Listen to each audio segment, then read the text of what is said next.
Hər vaxtınız xeyir olsun. 17 iyun tarixidir və gündəm xəbərinin efirində sabahı olan hava haqqında məlumatı diqqətinizə çatdırırıq.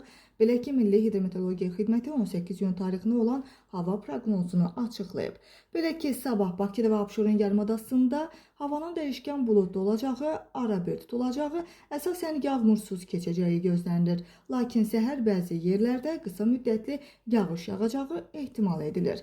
Şimal-qərb küləyi günün ikinci yarısında cənub-qərb küləyi ilə əvəz ediləcək. Havanın temperaturu gecə 19-22 dərəcə isti, gündüz isə 25-29 dərəcə isti olacaq.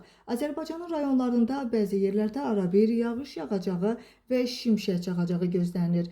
Ayrı-ayrı yerlərdə leysan xarakterli intensiv olacağı və dolu düşəcəyi proqnozlaşdırılır. Axşama doğru yağıntılar tədricən kəsiləcək. Bəzi dağlıq ərazilərdə arabir duman olacaq, mülayim şərq küləyi əsəcək. Havanın temperaturu gecə 17-21 dərəcə isti, gündüz isə 27-32 dərəcə isti olacaq. Dağlarda isə gecə 4-9 dərəcə isti, gündüz isə 13-18 dərəcə isti olacaq.